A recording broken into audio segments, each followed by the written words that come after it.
ഞാൻ ഡ്രൈവിംഗ് പഠിച്ചിട്ടില്ല സത്യം പറഞ്ഞാൽ. 6ാം ക്ലാസ്സിൽ ഒരു ദിവസം ഫാദർ ഉച്ചയ്ക്ക് കിടന്നുറങ്ങുമ്പോൾ താക്കോല് കട്ടെടുത്ത് കൊണ്ടുപോയിട്ട് നേരെ NH കയറി അങ്ങ് ഒരൊറ്റ ഓടിക്കില്ല. അപ്പോഴാണ് എനിക്ക് ഡ്രൈവിംഗ് എനിക്ക് അറിയുന്ന ഒരു തോന്നൽ എനിക്കുണ്ടായിരുന്നു. അതുപോലെ എനിക്ക് ആശേരിപ്പണി, മറ്റേ മെയ്സൻ്റെ വർക്കില്ലേ, അതൊക്കെ കുറേശ്ശെ അറിയാം. ഞാനൊന്നും പഠിച്ചിട്ടില്ല, ഒരു ഇൻബോൺ ടാലൻ്റ് എന്നൊക്കെ വിചാരിക്കുന്നത്, പഠിക്കാതെ തന്നെ അങ്ങനെ അങ്ങോട്ട് എടുത്ത് ഓടിക്കാൻ തുടങ്ങി അവിടെ നിന്ന് 6ാം ക്ലാസ്സിൽ. സ്കൂളിൽ പഠിക്കുന്ന കാലത്ത് ബാംഗ്ലൂർ പോയിട്ടുണ്ട്.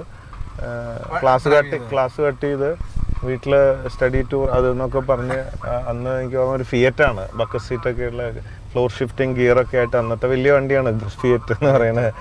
അതെടുത്തുകൊണ്ട് 8ലാണോ 9ലാണോ മറ്റേ ബാംഗ്ലൂർ ഗേൾ ഫ്രണ്ടിനെ കാണാൻ ഒറ്റയ്ക്ക് ഓടിച്ചു പോയിട്ടുണ്ട്. അതെ, ഒരൊറ്റ തള്ളല. എന്ത് തള്ളാ ബോച്ച നിങ്ങൾ തള്ളുന്ന? നിങ്ങൾ അന്ന് ബാംഗ്ലൂരിലേക്കല്ലേ പോയത്? അപ്പോൾ ബാംഗ്ലൂരിൽ പോകുന്ന വഴിക്ക് അവിടെ ബോർഡർ MVDൻ്റെ ചെക്ക് പോസ്റ്റ് ഉണ്ടാവും, പോലീസിൻ്റെ ചെക്ക് പോസ്റ്റ് ഉണ്ടാവും. ഇതൊന്നും ഇല്ലായിരുന്നു. അവിടെ നിന്നൊന്നും ഒരു കുട്ടി ബോർഡർ കടന്നു പോകുന്നത് കണ്ടപ്പോൾ കൈ കാട്ടിയില്ലേ വണ്ടിക്ക്? ഇനി അതുപോട്ടെ, പോകുന്ന വഴിക്ക് ചെക്കിംഗ് ഒന്നും ഉണ്ടായിരുന്നില്ലേ? നല്ല തള്ളല, എന്ത് തള്ളിയത്.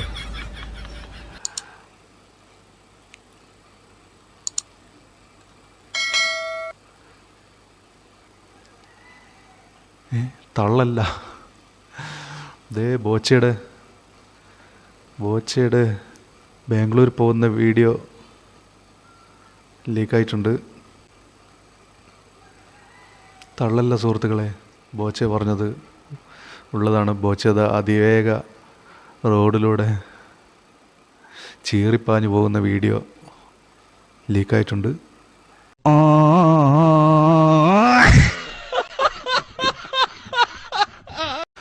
അപ്പോൾ ബോച്ച പറഞ്ഞ കാര്യം സത്യമാണെന്ന് തെളിയിച്ചിരിക്കുന്നു.